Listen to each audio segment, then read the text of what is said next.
¿Crees que trabajar hoy es difícil?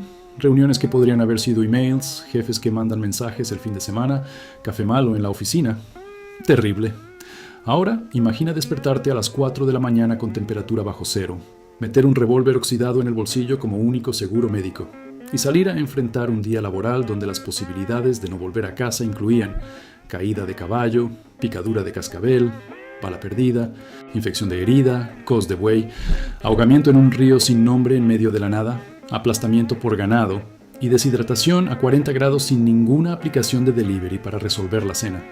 El viejo oeste americano, entre 1850 y 1900, está romantizado en películas como Tierra de héroes valientes montando caballos hermosos con banda sonora dramática.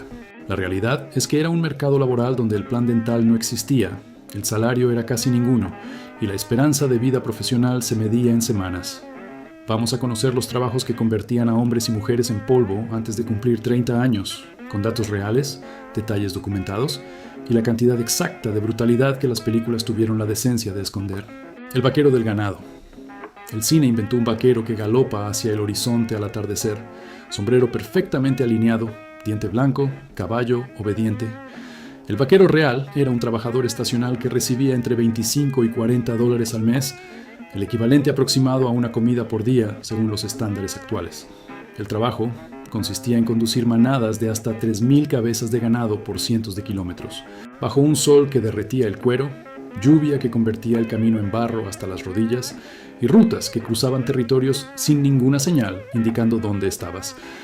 El vaquero dormía en el suelo junto al ganado, comía frijoles cocidos 3 veces al día, pasaba de 2 a 4 meses lejos de cualquier ciudad y cuando llegaba al destino con el rebaño prácticamente intacto, el dueño de la hacienda pagaba el salario acordado, descontaba los días de comida y el alquiler del caballo, y el vaquero muchas veces recibía menos de lo pactado. Una multinacional del siglo XIX con una política de beneficios muy creativa. El minero de plata y oro. La fiebre del oro de 1848 en Sutter's Mill, California, arrastró a 300,000 personas hacia la fortuna en menos de 2 años. La mayoría volvió con las manos vacías y los pulmones destruidos.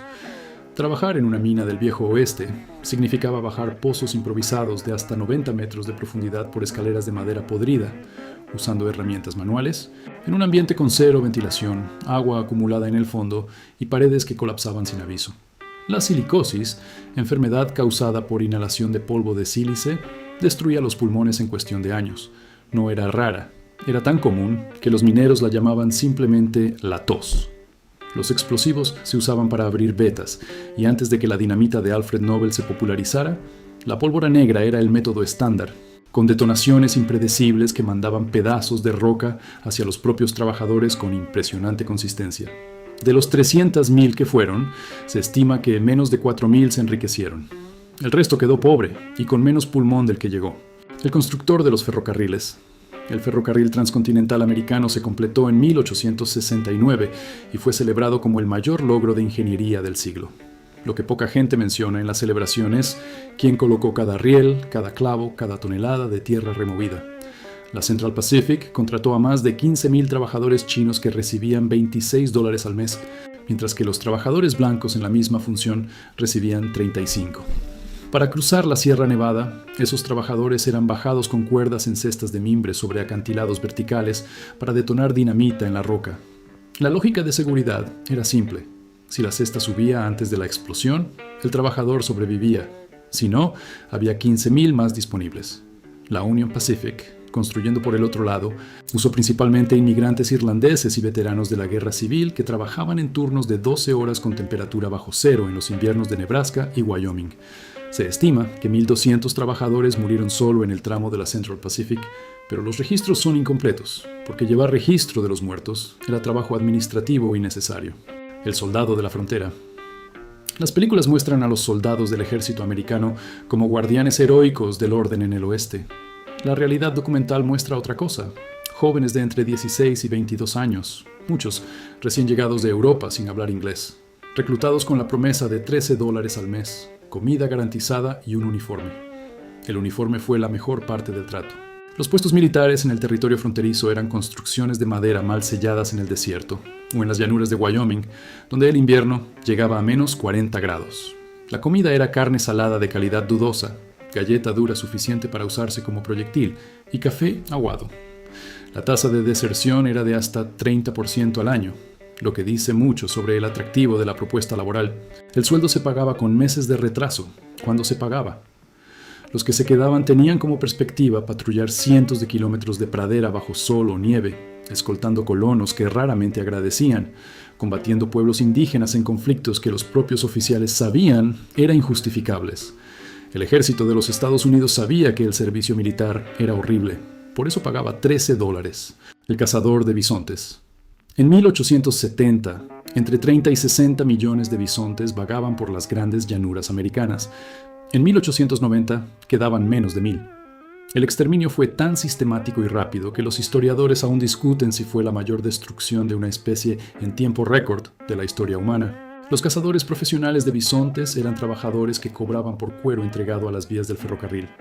Alrededor de $2 a $3 por cuero de adulto y 50 centavos por el de cría. Un buen tirador mataba entre 50 y 100 animales por día, usando rifles de repetición como el Sharps calibre 50. La carne quedaba en el campo pudriéndose. Los cueros se apilaban, se curaban y se enviaban a curtidurías en el este. La lógica económica era cristalina y la ambiental era catastrófica. El trabajo en sí mataba de otras formas: intoxicación por el olor de la descomposición, infección de cortes en el cuero, ataques de osos atraídos por las carcasas, caídas de caballo en terreno irregular. Y al final, cuando los bisontes se acabaron, los cazadores simplemente quedaron sin trabajo. Mercado laboral estacional con horizonte muy predecible. El conductor de diligencia. El cochero de diligencia era el Uber del viejo oeste, solo que el cochero también era el conductor, el guardia de seguridad, el mecánico y el responsable del horario. Y si algo salía mal, era el primero en morir. La Concord Coach, modelo más usado por Wells Fargo a partir de 1852, pesaba casi 1.200 kilos vacía y podía llevar hasta 900 kilos de pasajeros y carga. El cochero controlaba 6 caballos simultáneamente en caminos de tierra con hoyos, piedras y rampas, frecuentemente de noche o bajo tormenta. La velocidad promedio era de 13 kilómetros por hora. Un viaje de San Francisco a San Luis duraba 24 días continuos. El cochero dormía por turnos mientras los caballos descansaban en los puestos, que estaban cada 20 a 30 kilómetros. Los asaltos eran rutinarios. Los bandoleros generalmente esperaban en los tramos de subida, cuando los caballos iban despacio y la diligencia era más fácil de detener. El cochero recibía alrededor de $100 al mes, lo que era bueno para el estándar de la época, pero no incluía seguro de vida, ninguna protección contra balas y ninguna negociación colectiva para el caso de que los pasajeros se quejaran de la conducción. El telegrafista de puesto aislado. Cuando Western Union completó la primera línea telegráfica transcontinental en octubre de 1861, el Pony Express quedó obsoleto en 2 días. El resultado fue una red de puestos telegráficos dispersos por territorios tan remotos que el telegrafista más cercano al vecino estaba a más de 80 kilómetros. El telegrafista era responsable de operar el telégrafo las 24 horas, mantener el equipo funcionando, reparar cables rotos en cualquier tipo de clima y vivir prácticamente solo durante meses seguidos. El salario era de $45 a $60 al mes, pero el costo psicológico era inmenso. Relatos documentados muestran telegrafistas que desarrollaron alucinaciones auditivas por exceso de aislamiento, otros que abandonaban los puestos en pleno invierno y nunca llegaban al siguiente destino. Las líneas cruzaban territorios indígenas Lakota, Cheyenne y Apache, y los puestos fueron objetivos de ataques documentados en al menos 86 ocasiones entre 1861 y 1880. Ningún sistema de llamada de emergencia disponible. El protocolo de socorro era simple. Si el puesto dejaba de transmitir, alguien iba hasta allí, eventualmente. El jinete del Pony Express. El Pony Express duró 18 meses. De abril de 1860 a octubre de 1861. 18 meses, y descansó en paz cuando llegó el telégrafo. Pero mientras existió, fue el trabajo más suicida del viejo oeste con proceso de selección formalizado. El anuncio de reclutamiento publicado en periódicos de la época decía literalmente: muchachos jóvenes, delgados, menores de 18 años. Deben ser excelentes jinetes dispuestos a arriesgar la muerte diariamente. Preferencia por huérfanos. Salario: $25 por semana. Huérfanos, porque no habría nadie para demandar a la empresa cuando el chico muriera. Los jinetes recorrían entre 80 y 160 kilómetros por turno, cambiando de caballo en puestos cada 16 kilómetros, transportando correspondencia ministerial, periódicos y oro en bolsas de cuero llamadas mochila. La ruta cruzaba desiertos, montañas nevadas y territorios de los Paiute, quienes se oponían con razón a la invasión de sus tierras. De los aproximadamente 80 jinetes contratados, las fuentes documentan al menos 18 muertes en servicio.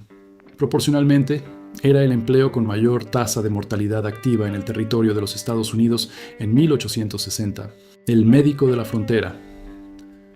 El médico del viejo oeste era, con frecuencia, un hombre que había leído 2 libros de medicina, asistido a algunas cirugías como observador y decidido que era suficiente. El título de doctor no estaba regulado. Cualquiera se autoproclamaba y comenzaba a atender. Los médicos licenciados existían, pero eran raros en la frontera porque las ciudades civilizadas pagaban mejor. El kit médico estándar incluía whisky como anestésico, éter como sedante cuando estaba disponible, sonda de metal para extraer proyectiles, cloroformo para casos más serios y arseniato de cobre para lo que llamaban mezcla general. La amputación era el tratamiento más común para heridas por proyectiles en extremidades, no por sadismo, sino porque la medicina de la época no podía controlar infecciones de tejidos profundos. La tasa de mortalidad posquirúrgica por gangrena se estimaba en 40% incluso con amputación. Los médicos cobraban por consulta 50 centavos para una revisión general, $2 para una extracción de diente con alicates de herrero. La recomendación de paciente a paciente era la única publicidad disponible. Con ese nivel de servicio, es impresionante que los ex pacientes recomendaran a alguien. El operador de carnicería y conservas. Antes de la refrigeración eléctrica, que apenas llegó de forma práctica al interior americano a principios del siglo XX, alguien tenía que garantizar que el ganado sacrificado se convirtiera en comida antes de transformarse en un riesgo biológico. Los carniceros del viejo oeste trabajaban en ambientes sin control de temperatura, sin guantes de protección, sin higiene formal de ningún tipo. El ganado se sacrificaba junto a postes, se desangraba en suelo de tierra apisonada y se descuartizaba con hachas y sierras manuales. Las moscas eran compañeras de trabajo constantes. La carne que no se consumía en horas se salaba en barriles o se ahumaba en cámaras improvisadas.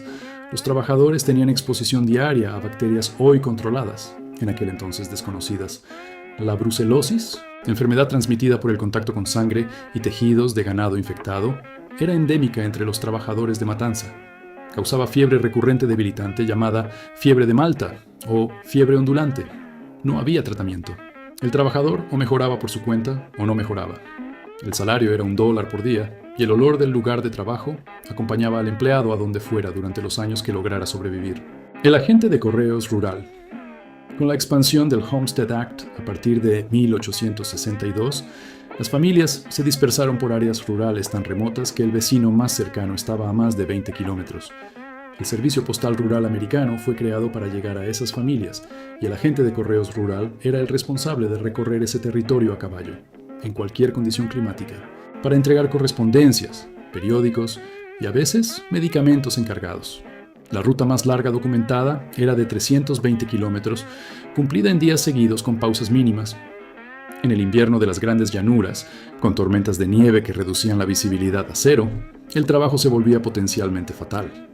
Hay registros documentados de agentes encontrados congelados a pocos kilómetros del destino. El salario federal era de $48 al mes, que el agente recibía y además tenía que usar para mantener su propio caballo. El Congreso americano consideró el servicio un servicio postal eficiente. Eficiente desde el punto de vista de quien no estaba en la silla en enero a menos 30 grados, entregando un periódico de 2 centavos. El sheriff de pueblo pequeño.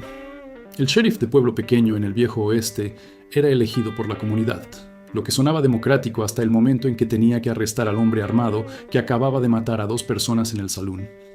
El salario variaba brutalmente entre municipios. Algunos pagaban $15 al mes, otros llegaban a 100, con las ciudades más ricas de los centros mineros. El sheriff era responsable de arrestar infractores, cobrar impuestos locales, servir mandatos judiciales y mantener el orden el día de pago, que era el día en que los vaqueros recibían el mes y salían en busca de whisky y póker, con dinero en el bolsillo y juicio reducido.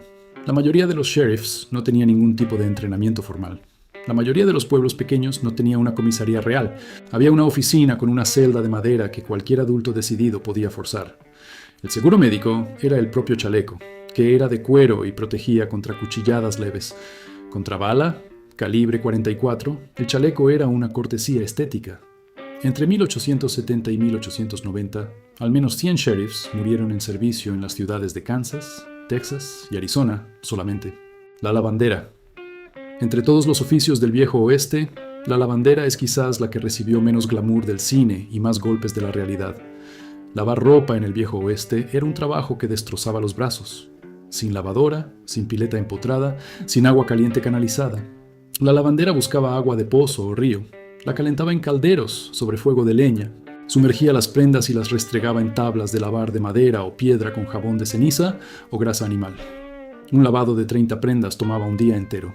Las lavanderas que atendían a vaqueros, soldados y mineros lidiaban con ropa con sangre, grasa, barro y sudor de semanas. La inmersión constante de las manos en agua caliente y detergente primitivo causaba dermatitis crónicas que rajaban la piel hasta el punto de sangrar. Muchas lavanderas trabajaban 12 a 14 horas al día, recibiendo $2 a $3 por semana. Las lavanderas de origen chino, exiliadas en California tras el declive de las minas después de 1856, crearon redes de lavanderías que eran de hecho la mayor infraestructura de higiene de las ciudades mineras. La mayoría de los clientes se quejaba del precio. Trabajo invisible con resultado visible. El único negocio del oeste, donde el producto era literalmente la limpieza de un ambiente que hacía todo lo posible por ser lo contrario. El ayudante de herrero. El herrero era el profesional más indispensable de cualquier ciudad del viejo oeste. Sin herrero, sin herraduras, sin caballos, sin nada que funcionara en el oeste. Por eso, el herrero cobraba bien. El ayudante, no. El ayudante de herrero era normalmente un adolescente de 12 a 16 años que operaba el fuelle para mantener el carbón incandescente, estabilizaba el metal con tenazas mientras el herrero martillaba y cargaba chatarra de un lado a otro. La fragua de nivel adecuado mantenía temperatura entre 900 y 1200 grados Celsius. Las chispas volaban de forma aleatoria y tocaban brazos, rostros y manos con regularidad. Las quemaduras de primer y segundo grado en los antebrazos eran tan comunes entre los ayudantes que se consideraban simplemente parte de la estética profesional. El ambiente era cerrado, sofocante, ruidoso de forma permanente. La pérdida auditiva parcial estaba documentada en herreros veteranos. El ayudante recibía hospedaje, comida y aprendizaje del oficio como pago, que era el modelo de formación profesional de la época. En otros contextos lo habrían llamado de otra manera. El cocinero de tropa. El cocinero del chuck wagon, la carreta cocina que acompañaba a las tropas de ganado, era la figura más respetada y más temida de cualquier comitiva. Respetada porque controlaba la comida, temida por la misma razón, se levantaba antes que todos, a las 3 de la madrugada, para tener café caliente antes del horario de salida a las 4. Cocinaba para un grupo de 8 a 20 vaqueros en un equipo que consistía en caldero de hierro, parrilla sobre fuego de leña y baúl de provisiones con frijoles, harina, tocino, azúcar y café. El menú era monótono por necesidad y no por falta de talento. Frijoles con tocino era el almuerzo y la cena con frecuencia estadísticamente reveladora. Cuando la cacería lo permitía, había carne asada. El cocinero también era el enfermero informal de la tropa, el responsable del inventario, y a veces el mediador de conflictos, porque era el único que todos necesitaban. La regla no escrita del viejo oeste era: nunca insultes al cocinero. Los vaqueros que ignoraron esa regla comieron comida extraña durante el resto de la jornada sin saber jamás qué había de diferente en ella. El trabajador de salina. Antes de la refrigeración, la sal era el único conservante disponible a escala, y quien la extraía formaba parte de una de las cadenas productivas más importantes del oeste americano. Las salinas de Utah, Kansas y Nevada funcionaban con trabajo manual intensivo en ambientes de extremo rigor climático. En verano, los trabajadores operaban bajo sol sin sombra en superficies blancas que reflejaban luz y calor de forma multiplicada, llegando a temperaturas sensoriales de 50 grados o más. La exposición prolongada causaba quemaduras de primer grado generalizadas, ceguera temporal por reflexión excesiva de luz y deshidratación severa.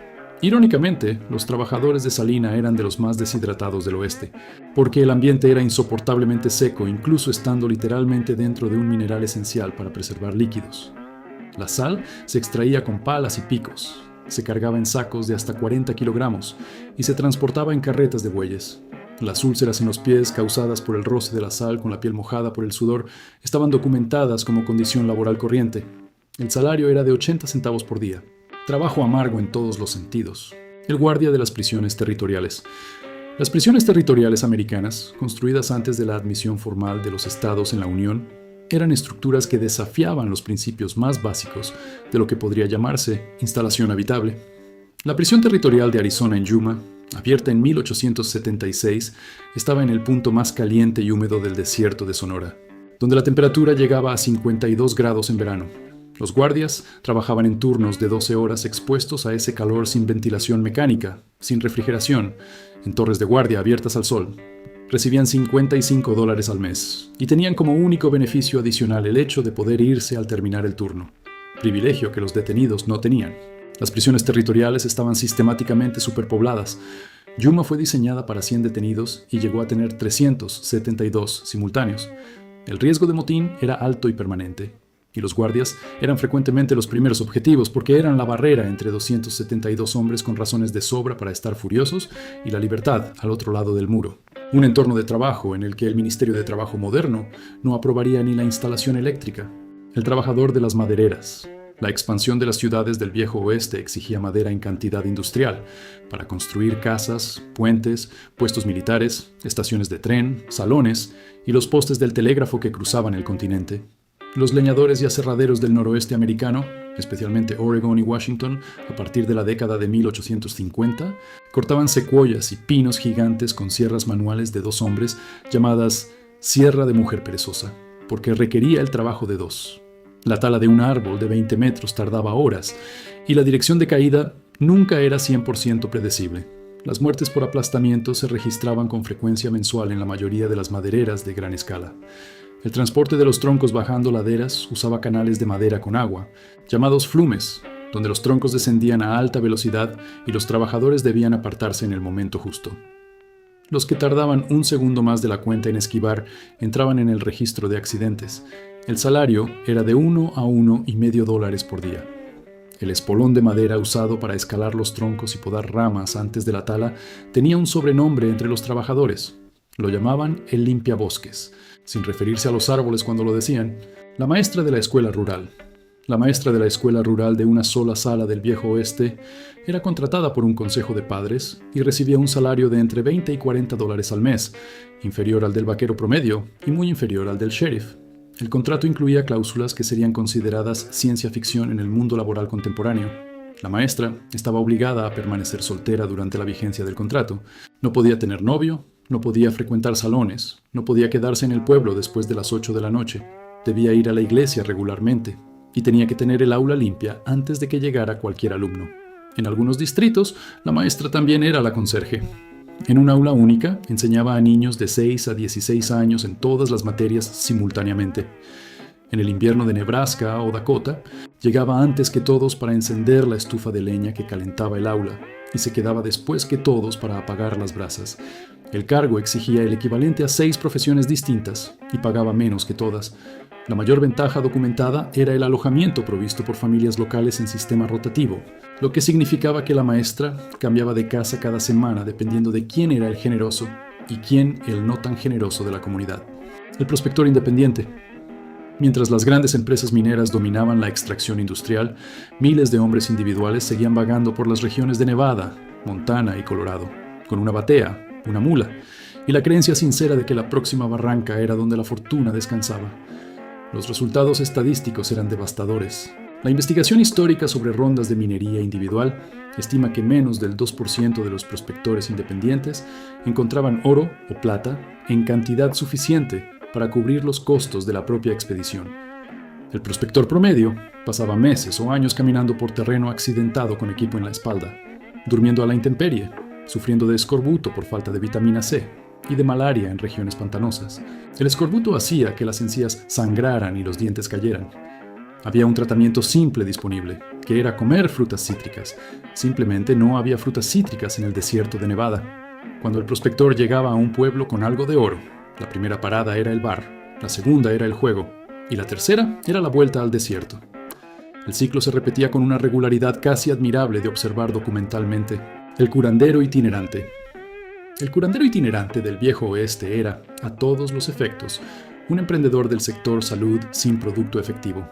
Viajaba de ciudad en ciudad en una carreta colorida vendiendo elixires, tónicos y remedios milagrosos para prácticamente cualquier condición médica conocida y algunas inventadas para la ocasión. El producto más vendido era la patent medicine, medicamento patentado cuya fórmula el fabricante no estaba obligado a divulgar, lo que era conveniente porque la fórmula frecuentemente consistía en alcohol, morfina, cocaína, láudano o cualquier combinación entre ellos. Todos esos ingredientes eran legales y ampliamente disponibles antes de la Pure Food and Drug Act de 1906. La eficacia de los remedios era real en ciertos casos, no porque curaran la enfermedad, sino porque el paciente quedaba tan anestesiado que ya no sentía dolor. Eso frecuentemente se consideraba satisfactorio. El curandero necesitaba abandonar el pueblo antes de que los pacientes tuvieran tiempo de verificar los resultados a mediano plazo, lo que hacía de la movilidad una estrategia de negocios esencial. Vendedor de ilusión en un territorio donde la ilusión de salud era frecuentemente lo mejor que el mercado ofrecía. El agrimensor de tierras. El agrimensor del Viejo Oeste era el profesional responsable de delimitar físicamente los lotes de tierra en un territorio que frecuentemente ya estaba ocupado por otras personas, lo que hacía el trabajo técnicamente preciso y diplomáticamente explosivo. Con teodolito, brújula y cadenas de medición, el agrimensor recorría cientos de kilómetros a pie delimitando propiedades según el General Land Survey Act de 1854. El problema práctico era que muchos de los territorios delimitados pertenecían por tradición y uso a comunidades indígenas, y otros ya estaban ocupados por rancheros mexicanos cuyos títulos coloniales españoles y mexicanos no eran reconocidos por los sistemas americanos tras el Tratado de Guadalupe Hidalgo de 1848. El agrimensor llegaba con su instrumento, fijaba los mojones de delimitación y se iba. El conflicto entre el dueño del papel y el dueño de hecho de la tierra quedaba para que otros lo resolvieran. En muchas ocasiones, el agrimensor volvía en la siguiente visita para encontrar sus marcas destruidas, lo que era una señal clara de retroalimentación negativa, sin canal formal de reclamación. Abraham Lincoln fue agrimensor antes de convertirse en político, lo que explica la habilidad de delimitar líneas que las personas rechazaban de plano. El barman del salón. El barman del salón del Viejo Oeste vivía en el cruce entre servidor y árbitro de conflictos. Servía bebidas de bajísima calidad con nombres de bebidas reales. El whisky, frecuentemente, era alcohol de maíz diluido con agua, teñido de color ámbar con tabaco o roble quemado. El bourbon genuino era caro y raro. El cliente que no supiera la diferencia bebía la versión de ficción mientras pagaba por el original. El barman percibía salario de $30 a $50 al mes más propinas, lo que era relativamente decente. El problema era el entorno de trabajo. En un salón promedio de ciudad minera o ganadera, la probabilidad de presenciar pelea física, disparo de arma de fuego, cuchillada o alguna combinación de esos eventos en cualquier semana era tan alta que los documentos de la época la describen como rutinaria. El barman se quedaba detrás del mostrador por conveniencia logística, pero eso no garantizaba nada. Hay documentación de 6 barmanes muertos en servicio en Kansas entre 1875 y 1880. Algunos salones instalaron escudos de madera reforzada detrás del mostrador. Pensaron en todo, excepto en la trayectoria de los proyectiles que venían por el costado. El cazador de recompensas. El cazador de recompensas del Viejo Oeste no era técnicamente empleado de nadie, lo que era la mayor ventaja y el mayor problema de la carrera. Operaba por cuenta propia, usando carteles de «se busca vivo o muerto» como propuesta laboral informal, y recibía el valor impreso al presentar al individuo ante la autoridad competente. Las recompensas variaban dramáticamente. Un ladrón de ganado podía rendir $25. Un asesino buscado por el gobierno federal podría llegar a $5,000. El problema estaba en la palabra presentar. Traer a un fugitivo vivo requería capturarlo primero, lo que frecuentemente significaba abordarlo en una situación en la que él tenía todo que perder, y por ende, motivación ilimitada para resistir con violencia máxima. Traerlo muerto resolvía el problema logístico, pero exigía presentar el cuerpo intacto suficiente para identificación, lo que creaba un dilema de transporte en territorios sin carretera, bajo un clima que convertía cualquier cosa orgánica en problema en 48 horas. La profesión no tenía regulación, lo que significaba que cualquiera podía declararse cazador de recompensas y buscar a cualquier persona, independientemente de habilidad, información o sentido de orientación. La tasa de éxito era un misterio administrativo. El aguador. En las ciudades mineras y puestos de frontera instalados en lugares con acceso limitado a fuentes naturales de agua, alguien tenía que traer el agua.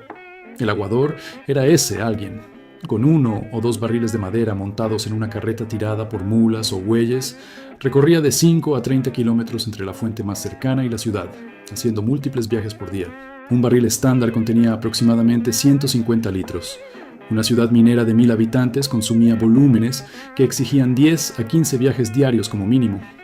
El aguador vendía por lata o por barril. En lugares con escasez severa, el agua llegaba a costar más por litro que el whisky. Durante la fiebre del oro de California, hay registros de agua vendiéndose a $1 por litro en campamentos remotos, mientras el salario del minero era de $3 por día. La aritmética del negocio funcionaba. La jornada de trabajo, no. 12 a 16 horas de carreta en terreno irregular, cargando y descargando barriles de 150 kilos con sistemas de palanca primitivos. La espalda destruida es el legado más documentado de la profesión. El trabajador de los mataderos de Kansas City. Kansas City se convirtió en el epicentro del comercio de carne americano a partir de 1871, cuando los ferrocarriles convergían y hacían del lugar un punto logísticamente ideal para el sacrificio a escala industrial. Los mataderos de Philip Armour, Gustavo Swift y otras procesadoras llegaron a sacrificar 8,000 cabezas de ganado por día en instalaciones que eran lo más cercano al infierno mecanizado que el siglo XIX produjo. Los trabajadores, muchos inmigrantes recién llegados sin inglés, operaban en cintas de producción donde cada función se repetía cientos de veces por hora.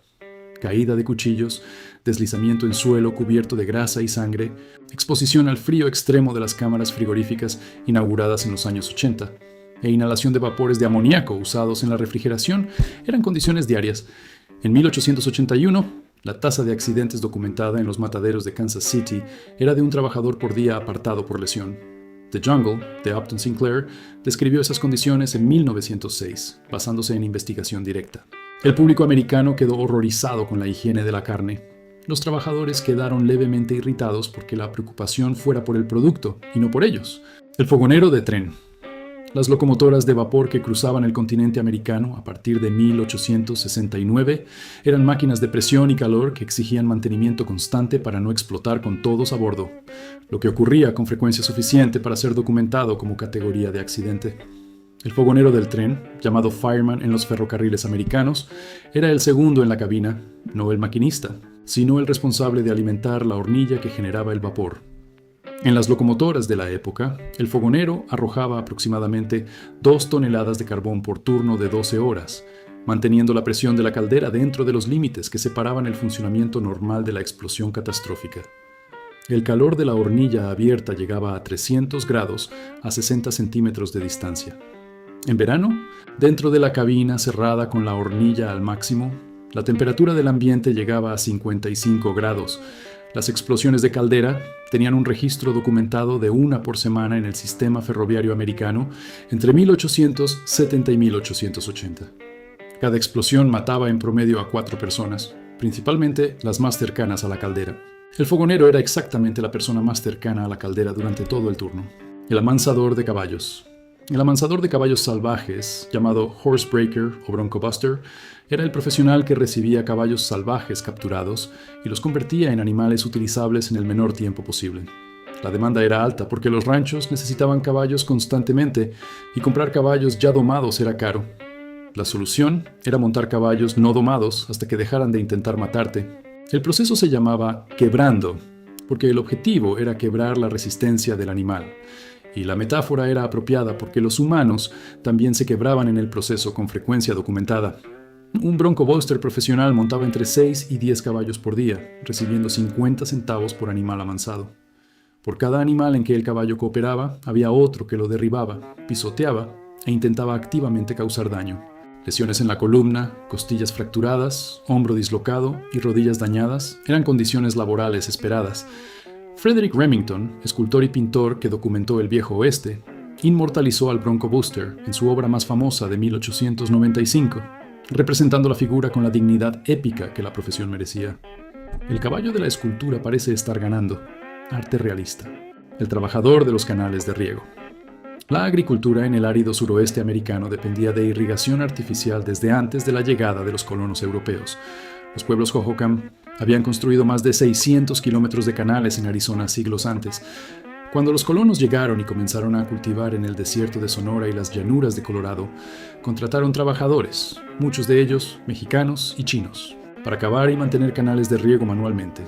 Cavar un canal de riego en Arizona en julio significaba trabajar con temperatura de 48 grados, en suelo de arcilla endurecida que exigía pico pesado, sin protección solar de ningún tipo, más allá de un sombrero de ala ancha. La deshidratación grave podía matar en horas.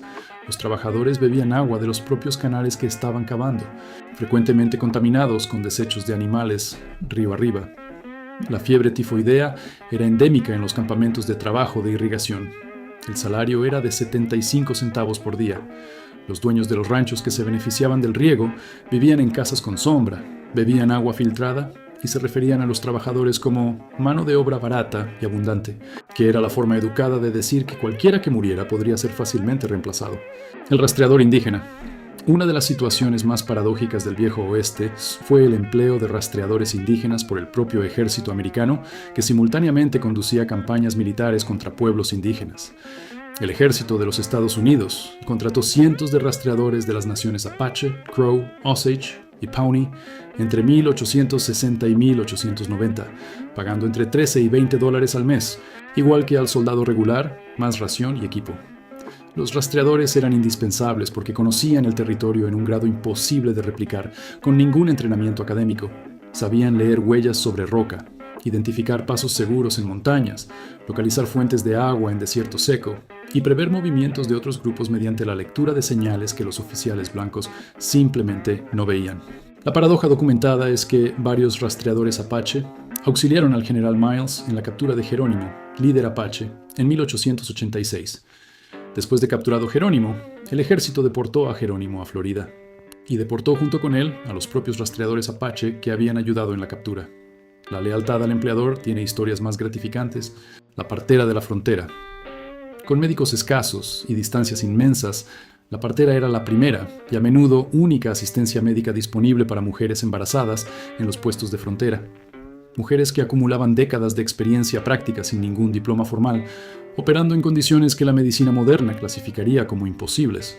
El parto se realizaba en casas de madera sin agua caliente disponible en cantidad, sin iluminación adecuada, frecuentemente en medio de la noche, con el padre nervioso afuera y el hijo mayor mirando por la ventana.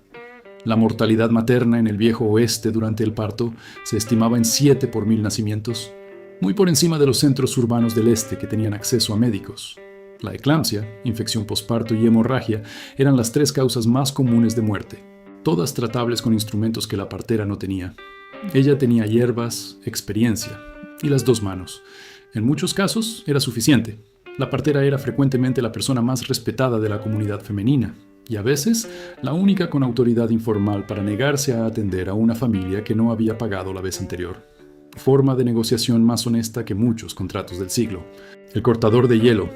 Antes de la refrigeración mecánica, el hielo era literalmente un producto de lujo cosechado en invierno y vendido todo el año. En las regiones de los grandes lagos y ríos congelados del centro norteamericano, equipos de cortadores de hielo operaban entre diciembre y febrero, cuando el espesor del hielo alcanzaba los 50 centímetros necesarios para el corte comercial. Con sierras de mango largo, picos y palancas, los trabajadores cortaban bloques de hielo de aproximadamente 90 por 45 centímetros, pesando hasta 120 kilogramos, que eran sacados del agua mediante caballos y deslizadores de madera. Caerse al agua helada durante el proceso era virtualmente una sentencia de muerte por hipotermia en minutos. La distancia a cualquier refugio calefaccionado era frecuentemente superior a 1 kilómetro. Los trabajadores usaban botas de cuero que quedaban permanentemente empapadas en el hielo, causando heridas e infecciones en los pies que se consideraban normales. El hielo cosechado se almacenaba en galpones aislados con aserrín y se vendía durante el verano a casas de familia, carnicerías, hoteles y bares.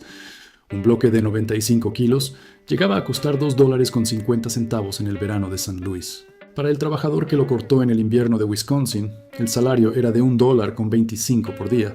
El margen era creativo. El inspector de vías. Con miles de kilómetros de vía férrea cruzando el continente americano, alguien tenía que caminar sobre ellas regularmente para verificar si estaban en buen estado. El track walker, inspector de vías, hacía exactamente eso. Recorría entre 20 y 30 kilómetros de rieles por día a pie, verificando tornillos sueltos, rieles deformados por el calor, puentes con grietas y durmientes con pudrición. La jornada comenzaba a las 5 de la mañana y terminaba cuando el tramo del día estaba inspeccionado.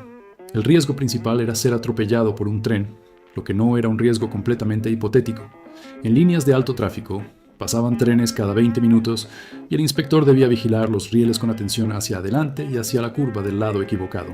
Hay registro documentado de 42 inspectores de vías muertos por trenes entre 1870 y 1885, solo en los ferrocarriles de Missouri, Kansas y Texas. El salario era de $45 al mes. La capacitación formal duraba menos de un día. Aprender a caminar en los rieles sin ser atropellado se consideraba una habilidad que el trabajador adquiriría de forma natural, preferiblemente antes del primer tren del día, el guardián de las diligencias de Wells Fargo. El Shotgun Messenger, guardián armado de las diligencias de Wells Fargo, era el profesional responsable de proteger oro, plata, dinero y correspondencias de valor que la empresa transportaba por rutas altamente vulnerables. El nombre venía del puesto de trabajo literal. Se sentaba en el banco junto al cochero, con una escopeta de doble cañón calibre 12 lista, y observaba el camino.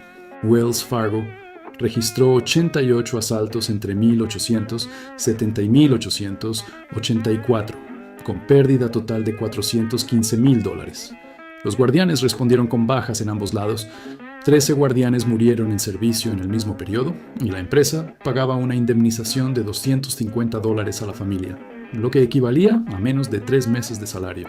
El salario del guardián era de $90 a $120 al mes, el más alto de la lista de empleos del viejo oeste, y reflejaba directamente la probabilidad de necesitar usar la escopeta más de una vez al mes.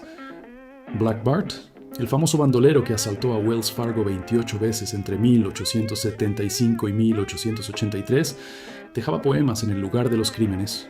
La única profesión del viejo oeste con un villano que hacía crítica literaria.